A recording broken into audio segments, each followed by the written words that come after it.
Assalamualaikum warahmatullahi wabarakatuh. Perkenalkan, kami dari kelompok 3, kelas Biologi Dasar 07. Dan dalam video kali ini, kami akan melakukan resensi video dengan film Brown Hyenas Survivors from Hell. Sebelumnya, izinkan kami untuk memperkenalkan diri kami. Perkenalkan, nama saya Flan Saska Putri Sulistyo dengan NIM 164251038 dari Teknologi Sains Data. Perkenalkan, saya Seva Yudita Zahra dengan NIM 162251035 dari Rekayasa Nanoteknologi. Perkenalkan, nama saya Metania Ferencia Kusuma dari Program Studi Teknik Robotika dan Kecerdasan Buatan. Perkenalkan, nama saya Kalisha Nadifa Cahyadi dengan NIM 163251032 dari Prodi Teknik Robotika dan Kecerdasan Buatan.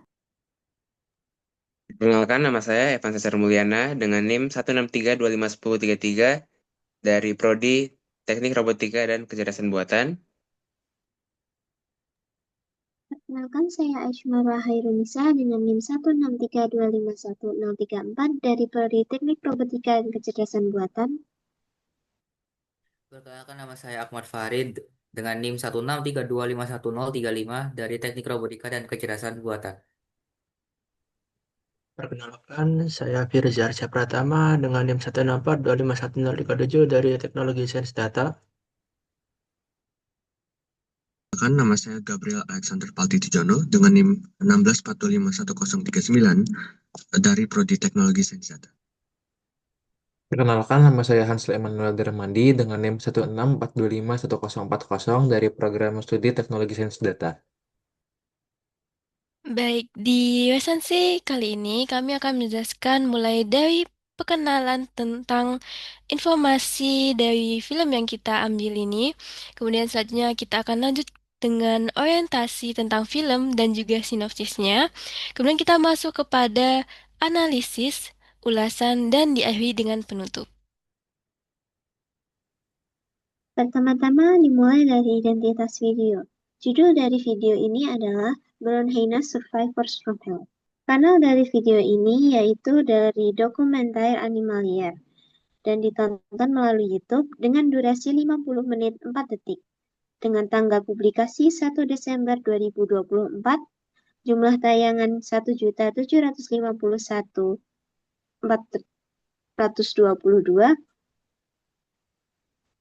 dengan prinsip biologi utama evolusi, interaksi, dan homeostasis. Film dokumenter ini menyoroti perjuangan Hana Coklat atau dalam bahasa Latinnya Arachenia brunea, salah satu karnivora paling langka dan paling disalahpahami di Afrika bagian selatan. Kenapa paling disalahpahami? Karena dianggap sebagai pemulung murni yang licik dan jahat. Padahal mereka adalah pemburu yang efisien dan sosial.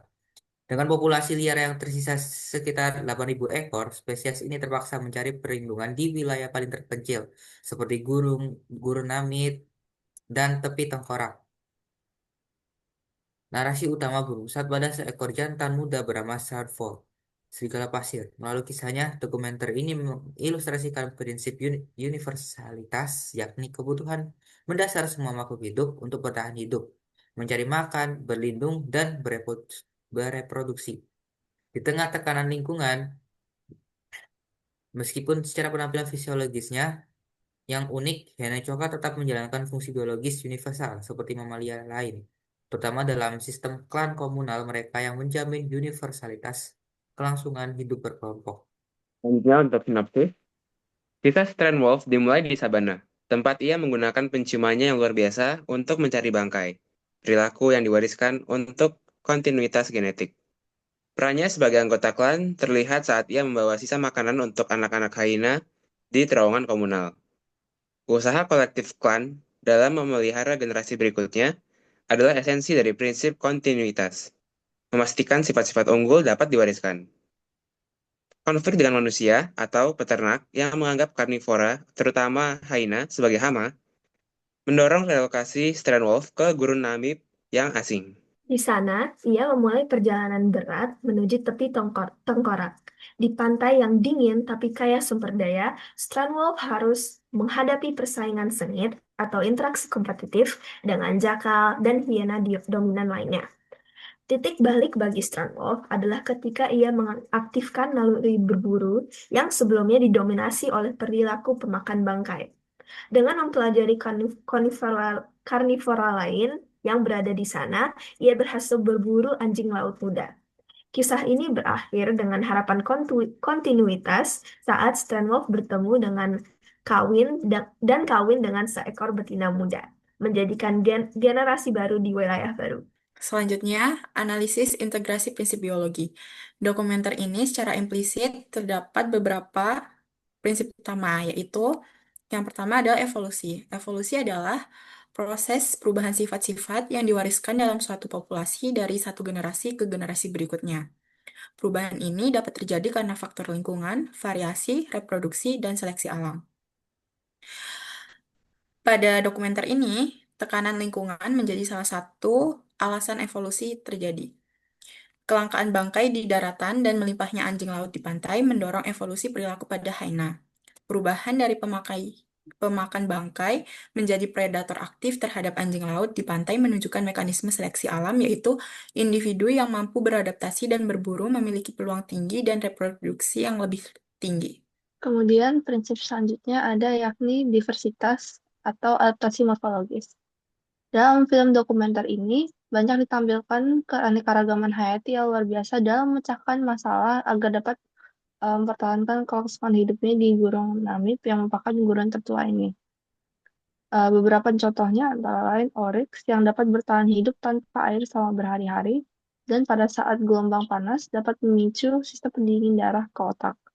Kemudian ada juga gajah gurun atau rare desert elephant yang bersifat nomaden dan sangat hemat dalam memanfaatkan sumber daya tumbuhan, juga dapat bertahan tanpa minum selama hampir 3 hari.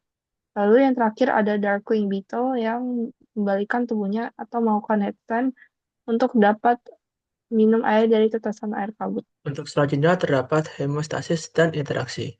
Yang pertama ada hemostasis atau yang disebut dengan keseimbangan internal. Semua hewan di gurun menunjukkan bahwa hemostasis untuk mempertahankan kondisi internal yang stabil. Oryx memiliki mekanisme fisiologis untuk regulasi suhu udara. Sementara hiena coklat mempertahankan suhu tubuhnya di lingkungan yang panas ekstrim, yang dimana suhu tanah itu mencapai 70 derajat Celcius. Dengan mantel bulu tebal sebagai isolator dan memilih aktivitas non-natural, suatu adaptasi perilaku untuk hemostasis ternak. Nah, untuk prinsip terakhir yaitu interaksi, atau bisa disebut dinamika ekosistem. Nah, ekosistem tepi tengkorak didominasi oleh interaksi biotik dan abiotik. Pertama, untuk biotik, ada kompetisi antara hiena, jakal, dan burung camar untuk bangkai dan mangsa. Jakal dan hiena juga menunjukkan predasi terhadap anak anjing laut. Di sisi lain, ada interaksi sosial dalam klan hiena untuk bertahan hidup. Untuk interaksi abiotik, perjalanan Stranwolf dipandu oleh kelembaban dan angin yang membawa bau, yang merupakan salah satu contoh interaksi dengan faktor abiotik. Kabut pagi yang disebabkan oleh pertemuan angin gurun panas dan arus laut dingin adalah interaksi abiotik yang vital untuk menciptakan air. Selanjutnya, saya akan memberi ulasan tentang keunggulan dokumenter ini. Yang pertama, fokus pada spesies langka. Dokumenter ini menyoroti perjuangan hiena coklat yang langka. Selain itu, melalui kisah hiena jantan muda yang dari perjalanannya ke relokasi di Gurun Namib hingga di Pantai Tengkorak, memberikan alur cerita yang jelas tentang kesulitan dalam bertahan. Yang ketiga, ada adaptasi lingkungan. Dokumenter ini menunjukkan bagaimana hiena coklat dan hewan lain berjuang untuk bertahan hidup, baik di lingkungan Gurun Namib maupun pantai tengkorak yang ekstrim. Selain itu, sinematografi dan estetika dalam pengambilan gambar di Gurun Namib dan pantai tengkorak yang sunyi dan dramatis memperkuat rasa isolasi dan kerasnya hidup yang dialami para penyintas tersebut. Nah, untuk kelemahan dari film ini yang pertama dari aspek universalitas dan kontinuitas.